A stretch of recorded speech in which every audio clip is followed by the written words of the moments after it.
One. Yep, one. We're here. Hello, everybody. Welcome back to some more Donkey Kong 64. Just finished up with one of the shittier mini games. The hell? Hmm? It looked like for a split second like Diddy Kong's model just disappeared when he got into like the light.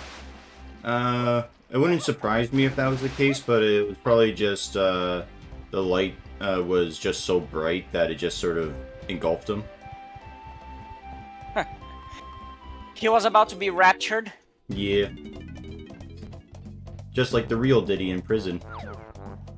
But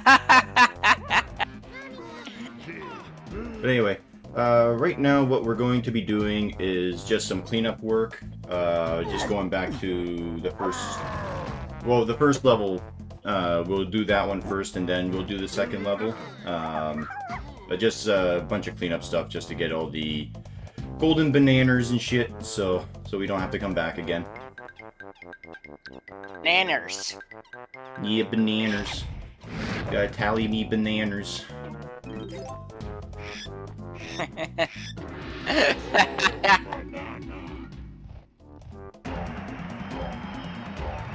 I like that song. I wonder if Winona Ryder listens to hears that song in her nightmares. I'm drawing a blank as to who that is because I don't really care too much about celebrities, especially the ones that are still alive for the most part. Winona Ryder was the woman who was busted for being a kleptomaniac some 20 years ago. Well... She plays a character in Stranger Things. I don't watch Stranger Things, I just know that Season 5 was the most miserable pile of dog shit in existence. Oh. That's a good... how would it fare against Game of Thrones Season 8, though? Because I think the competition is tight. It's tight, but from what I've heard... I would argue that it might be worse because I don't think anybody watching Stranger Things starting at Season 1 would think, oh yeah, they're going to go to an extra-dimensional world that's different from the Upside Down where they fight a giant kaiju spider. But Game of Thrones Season 8 was also it was a big stinker, and you gotta remember that Game of Thrones was like the biggest show in the planet for 8 years. Yeah, I mean, but to also be fair to me anyway, the only thing I know about Season 8 that made it absolutely horrible was that they had the white woman be the savior of everybody by burning everyone alive with a dragon.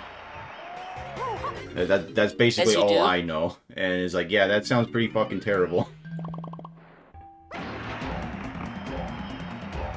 That sounds like what a white woman would do. Yeah, that's just normal white woman behavior. Yes.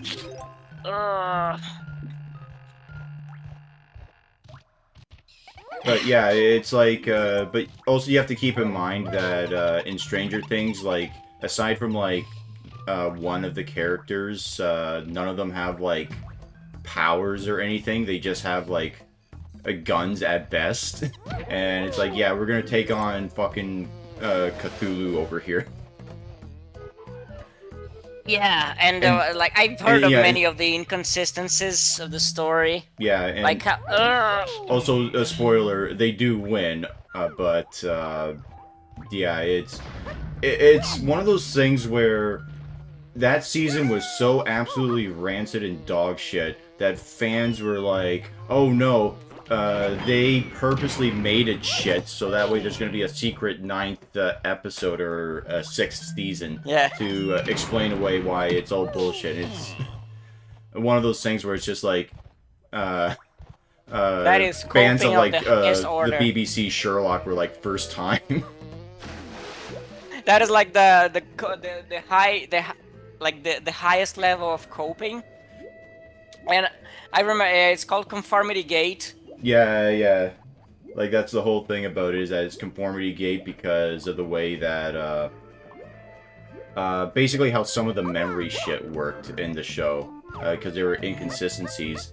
And instead of explaining it away that, oh, the writers and directors and showrunners and all that, they're just incompetent and didn't pay attention to that shit, everyone is like, no, they really did pay attention to that shit, and that's why you gotta look for those details. And it's like, no, like, from what we've seen, they're probably just completely retarded and don't know what the fuck they're doing.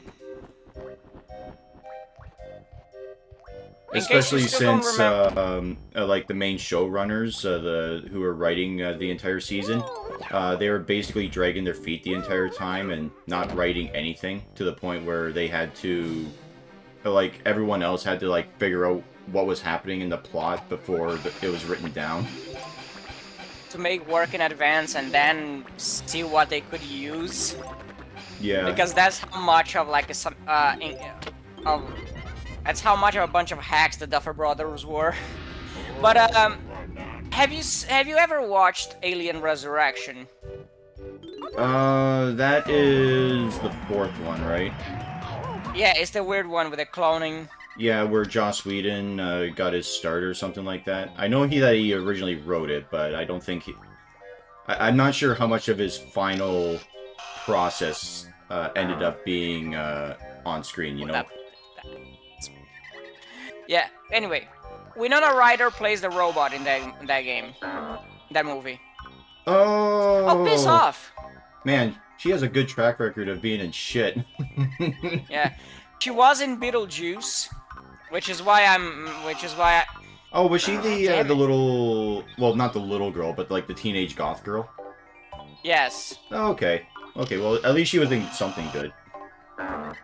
Oh, this is such nonsense! Here we go. But anyway, actually, speaking of Beetlejuice, how was its sequel? Because it looked fun, but I didn't see it. I didn't even check it, but in all honesty, I don't think it's the kind of work that ever needed a sequel. Yeah, so, I mean, I can agree with you there, but it's like, yeah, from what I've seen from the trailer, it seemed like it. They weren't doing the usual catering to the modern audience bullshit. It was just, it seemed like a decent continuation. Mm-hmm. Yeah, I did hear there was some weird stuff related to, I think, Jeffrey, whatever was his name. I don't know. Pedophile guy. The who? I forgot his name. His first name was Jeffrey, one of the actors who was in the original Beetlejuice. I think his character is mentioned in the sequel, but they did it in a weird way because the actor was busted for being a pedophile. Oh, that's and things got awkward. I remember he also played the Emperor in Amadeus. Welcome to bonus stage. And that was an awkward thing. Yeah. You think that all these famous actors and stuff would realize that maybe fucking a kid isn't worth it in the long run, but what do I know? Yeah, let me see. Yeah, Jeffrey Jones. He played Emperor Joseph in Amadeus, and he was in Beetlejuice. And yeah, I was watching. Was he the guy who died at the very beginning, like the husband? No. Okay. He was one of the new family. I think he was the father of Winona Ryder's character. Oh, the one who tried to take up bird watching. The first bird that he saw was a hawk, like a hawk or a vulture, like eating a squirrel or something. I don't remember that. Oh, it was funny. It was just like, oh, I'll take up bird watching. He finds a bird, and it's just like the most disgusting way to watch a bird. He's like, ugh.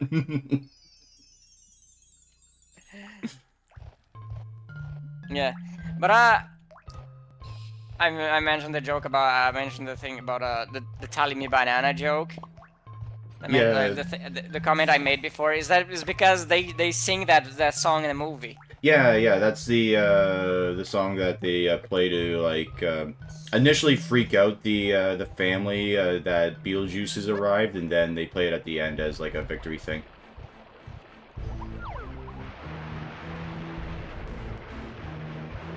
I like the song, But though. yeah. It's good. Yeah. The weird thing is, yeah, when I was watching Amadeus, I saw the guy playing the Emperor. I thought, I know this guy from somewhere, and I went to check out. Oh, well, I missed I missed not remembering him. Maybe it was a good thing that I didn't remember who he was.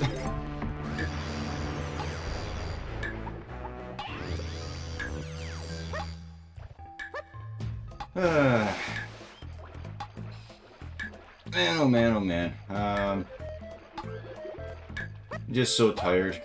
Got a new management, and he's not great. Doesn't do much work. So it's one of those we have to pick up the slack kind of things.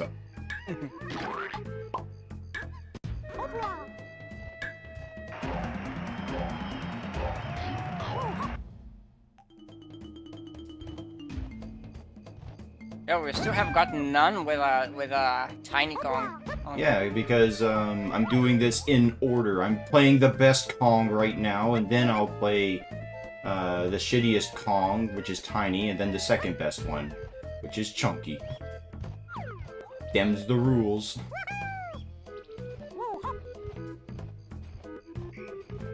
Yeah, I really need to watch more Smiling Friends, but they haven't released season 2 on DVD. It pisses me off.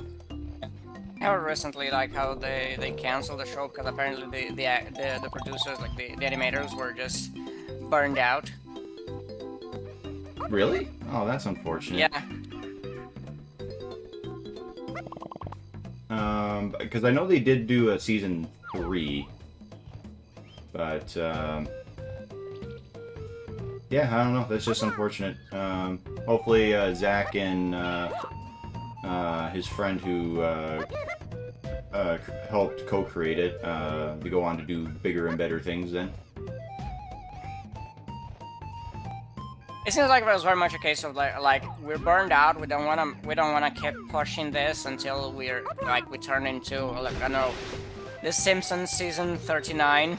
Yeah, I think they did mention that in a an interview, like one of those public like panels, and they basically said that you know, we don't have any plans for the series to go on indefinitely. I mean, as much as we would like it, but it's one of those we want to work on it when we have good ideas, not so much when we run out of ideas and just want to keep it trudging along. Nope, never mind. I went to Chunky Kong. Who's up? Fuck Tiny.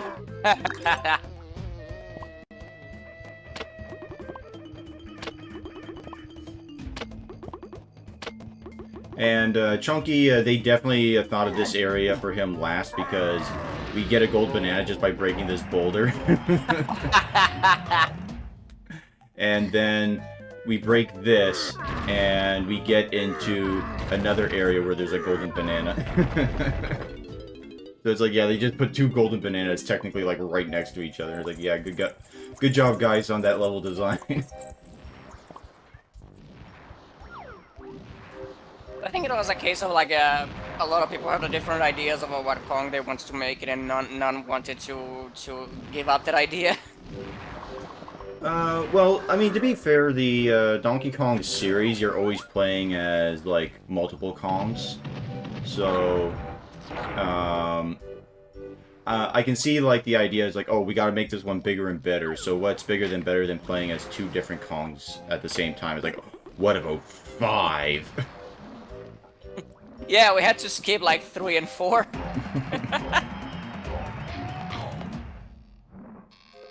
It would be very interesting, perhaps, if they did, like,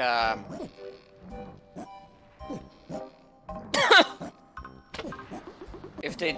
Oh, never mind, there's actually like 3 golden bananas in this area, because the blueprint counts as 1.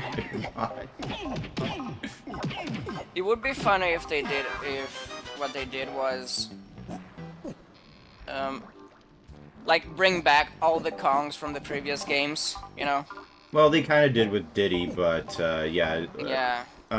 It's just Like, Tiny, Chunky, and Lanky are the new ones.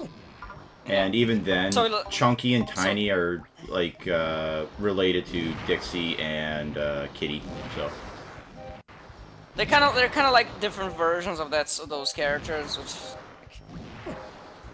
Why not bring those characters? Like bring Dixie, and Chunk. Instead of Chunk, it's just Kitty Kong, but he's grown up now. yeah. And he's like he got one of those growth spurts where suddenly you're 2 meters tall. Yeah, I mean, that could have been an idea, but I think the timeline difference is like 3 years between Country 3 and 64, so...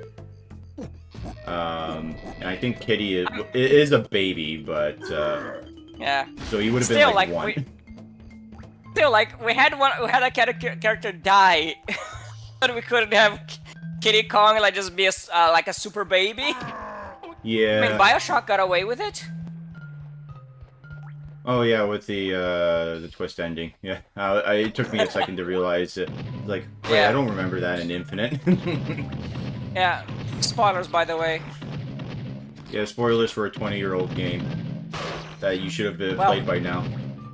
Well, 19-year-old game. Oh well. Let's be fair. La-di-da, pardon fucking me. You're still an old bitch if you remember it.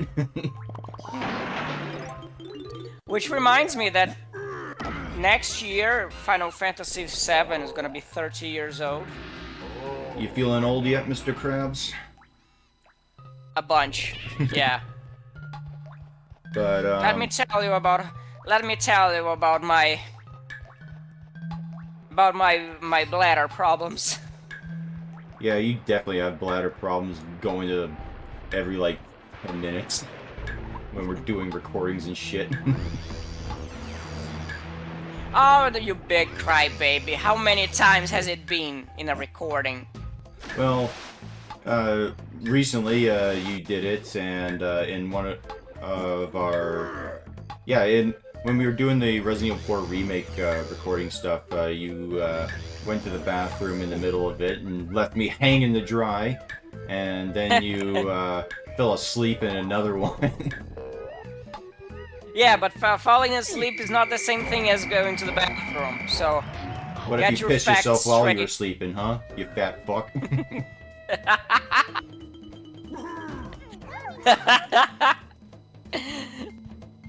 Well, that would be just like a coincidence of events. Yeah. Anyway, But if you're gonna, but if people were gonna take a shot every time I went to the bathroom doing one of the recordings, or every time you said everybody knows that, you would probably be the bigger cause of alcohol poisoning. everybody knows that. Like, I say that a lot. A lot. Alright, well, whatever. Like every other recording we make. Yeah, but the difference is that I'm here when I say that. You go away. Whatever excuse you need, brother.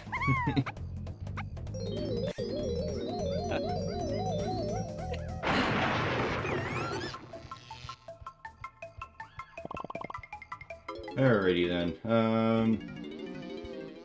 Oh yeah, this was sort of like a gladiatorial thing that we have to do with Tiny. Although, thankfully, what's interesting is that whenever you're Tiny in a small, in an area you have to be small to get into, it doesn't take crystal coconuts to continue running around in the small area, so that's nice. I mean, that would be a dick move, design-wise. Yeah. You already have You have to use them to transform, right?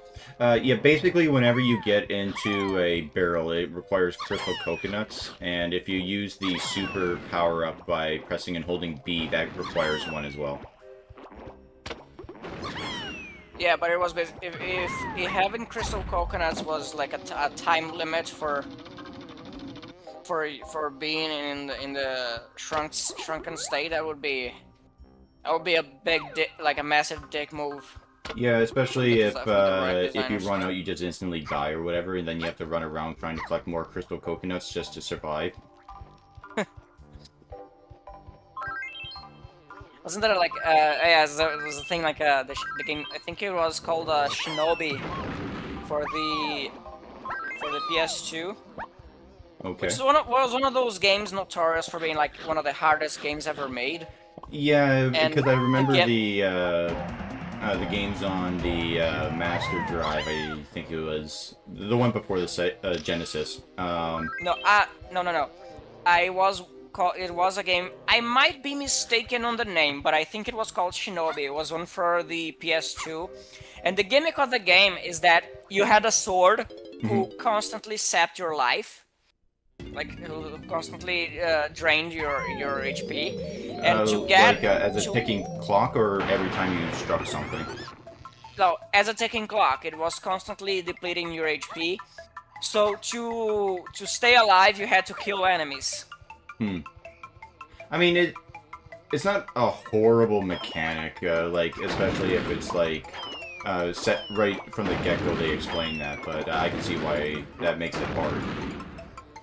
Yeah, and I was told that there is a level where there simply isn't a floor.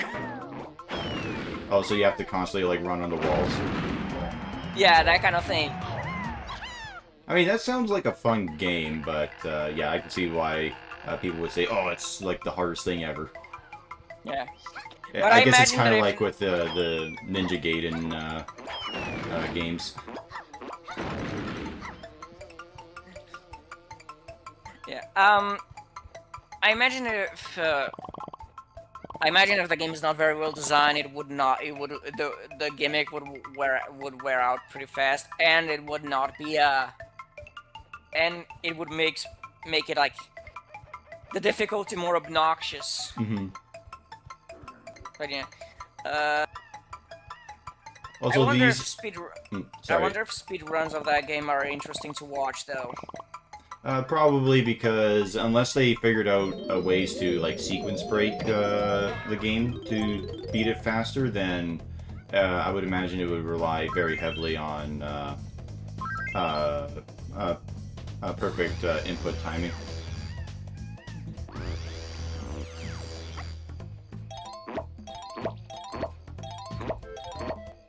Perhaps a thing we can check it out later. Yeah, sure.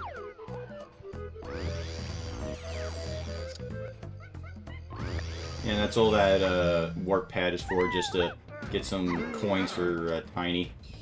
Whoop-de-fucking-do. I mean, I get that it's level 1 and it's not as big as the other levels in the game, but still, like, goddamn.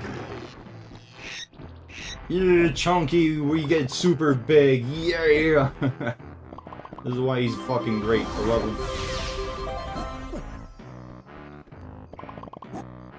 There's actually a few fun, like, golden banana things that you get to do with him as well. Like, there's one in level 5 where you have to kill a bunch of evil tomatoes and then carry an apple house.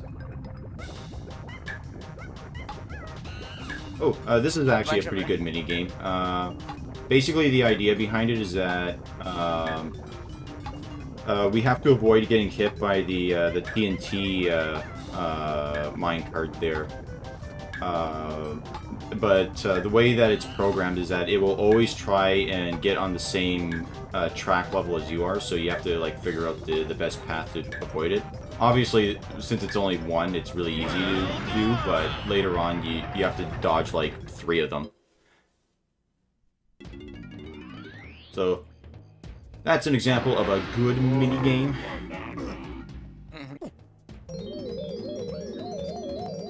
And Beaver Bother still holds the record for being the biggest piece of shit ever. Fuck that.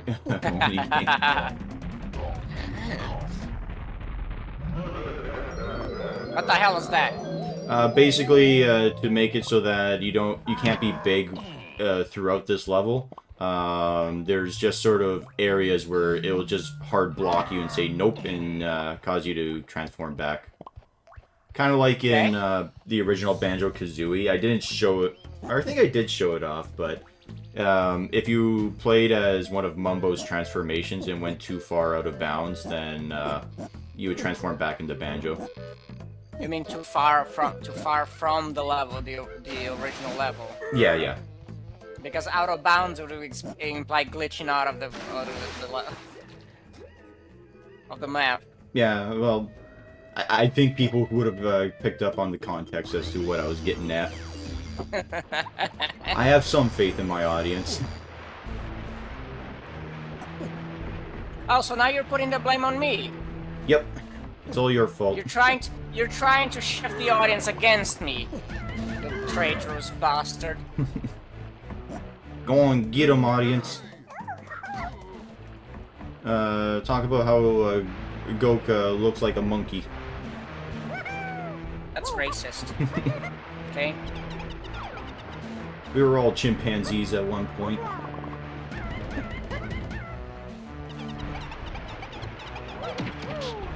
It just so happens that some tend to act out on it more than they should. We better stop right there.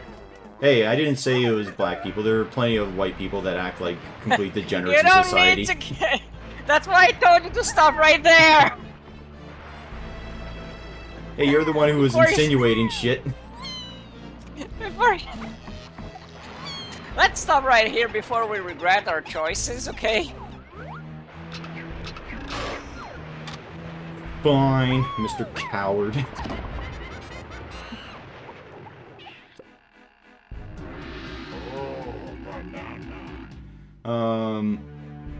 Let's see. What else has been happening? I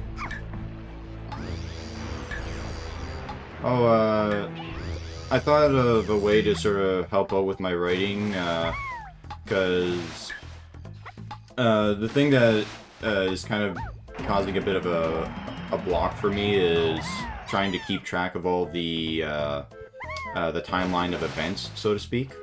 So I was thinking of inputting it into like a ChatGPT thing and then having it sort of keep track to make sure that nothing overlaps.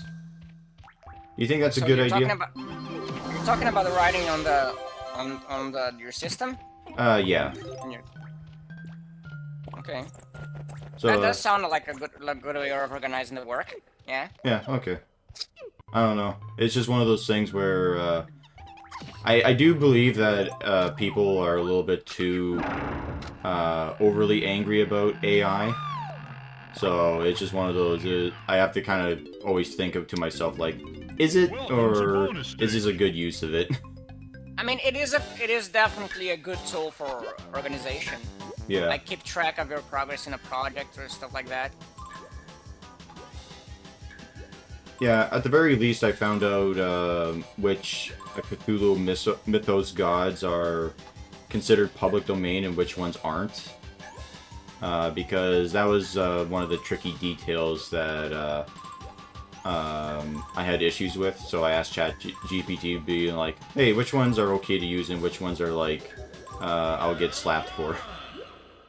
It turns out I used a few that I would get slapped for, so I had to change the names around. You're talking about copyright stuff? Yeah, because surrounding H.P. Lovecraft's mythos, it's very weird and murky as to what you can and can't use. So, like, anything created by H.P. Lovecraft is in the public domain, which is why you get so many people who make their own stuff using his mythos and ideas. But the problem is that because some of the people who have written stuff and added to his mythos isn't in the public domain or is soon to be in the public domain, that creates that gray area where it's like, okay, what is and what isn't, because especially it doesn't help that all the gods are named after like fucking different ways of sneezing.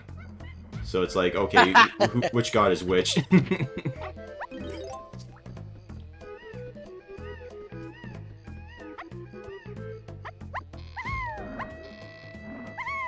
But, yeah, there's a few gods that, basically half of the gods that I picked were okay to use because they were done by H.P. Lovecraft, and then like the other half I had to change around because they were either in a gray zone or I could seriously get in trouble for using them. I don't know if I quite believe your statement about the gods being named after different ways of sneezing. Nyarlathotep sound more like the stuff you say when you're trying to pass a really troublesome bowel movement. Well, some of the gods are named like, oh god, I can't even remember any of them, because it's just like someone just punching the keyboard a couple times and be like, yep, that's a name. It's like, Zolkbulkodak or whatever, and it's like, okay, cool. There's no way I could possibly remember that.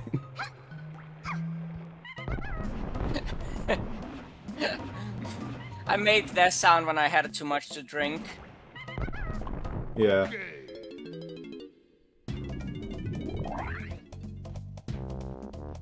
No, but I think for me personally, when it comes to like using AI, I think using it for technical stuff is perfectly fine, but the issues tend to pop up when you use it for artistic and creative endeavors, right? Yeah, because you're basically just limiting your capacity for improvement. Right. Because if And also you're taking like the soul out of like the art, so to speak, right? yeah, it's a crutch basically. Yeah. Which is why when I'm using it to code, it's basically just to ask, like, how do I get the syntax to work for this very specific thing that I want to happen?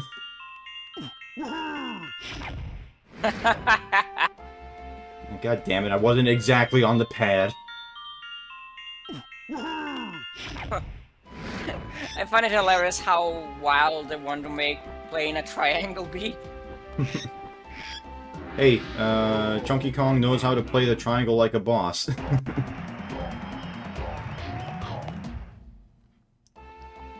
He knows the ancient ways of calling people to the dinner table.